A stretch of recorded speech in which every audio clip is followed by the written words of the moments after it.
Hello, Froggy here, and today I'll be showing you how far we can currently get in the Prophecy Dungeon without doing any of the encounters. So, the first skip is found by pretty much anyone who looks up.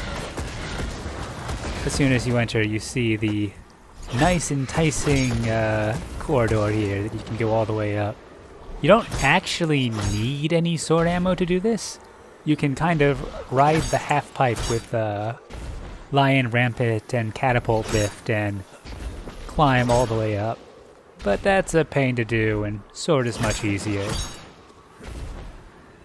From here, turn left, and there is a nice handy little hole up here. Surprisingly, you can Code of the Missile right up this, even though normally Code of the Missile has very poor boundary pushing properties. You might catch the lip, but just drop down from there. From here, we just follow one of the important principles of out-of-bounds exploration. Always go almost where you're supposed to.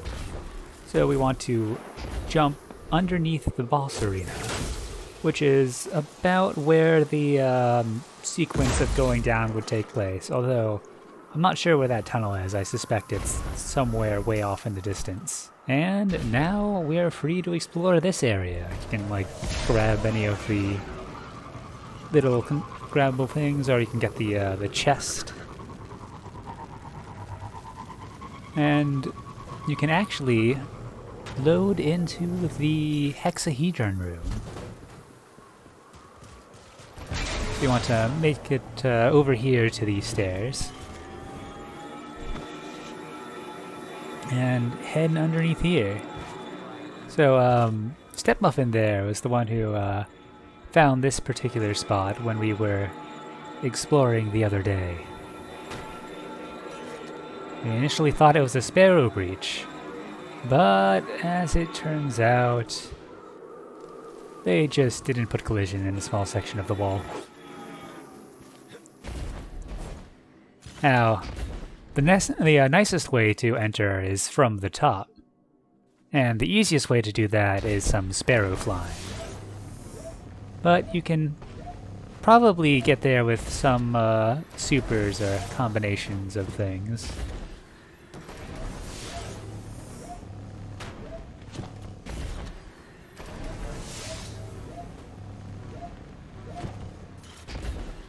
I don't know if Code of the Missile will get quite the height for that, but it might.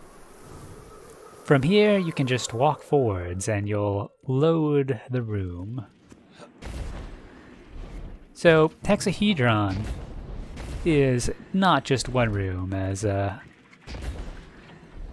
some of you are probably already aware. It is a collection of rooms.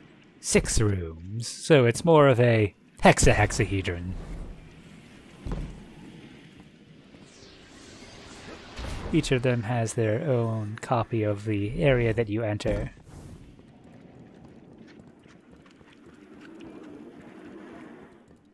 Except in a different rotation.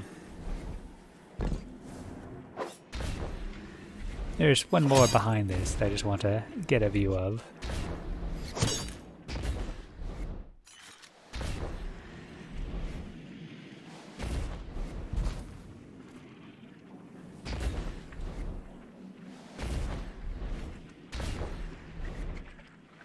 And there it is, the downwards one.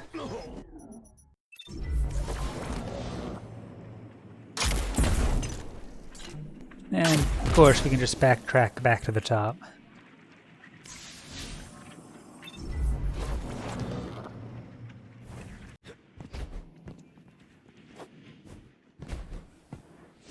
And there's the eye.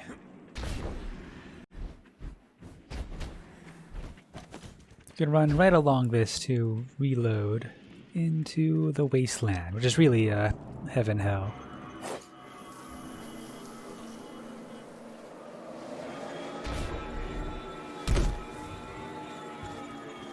So to get to the next one, we can just run back along here, although I will warn you up front, this is probably only useful as a potentially a speedrunning strat if the boss does not teleport you from a different zone. Which I don't think it would.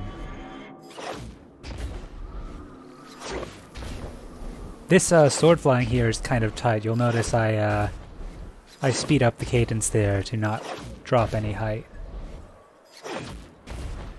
There's a couple of useful little checkpoints here, so if you're worried that you might die, you can save some sword ammo on the way back by setting spawn points. You also could technically coda the missile between several of these.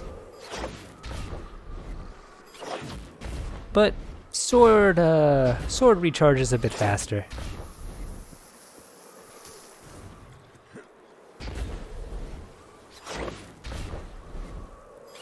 And it seems someone left a perfectly good muffin on the floor.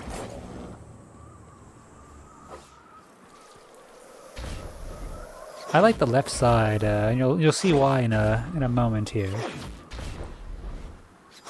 There's a ledge that you can land on, but if you go from the right side, you'll end up underneath it and you'll have even less room to sword fly. Piro helped capture what happens when you go down this hallway. You get teleported almost immediately.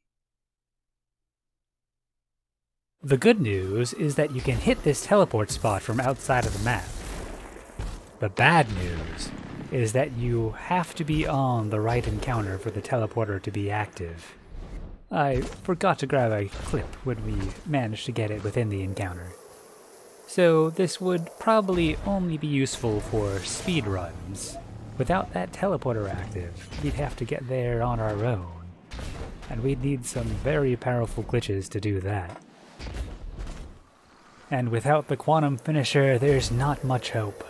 But on the plus side, we know why it's hard to do. And enjoy exploring the dungeon.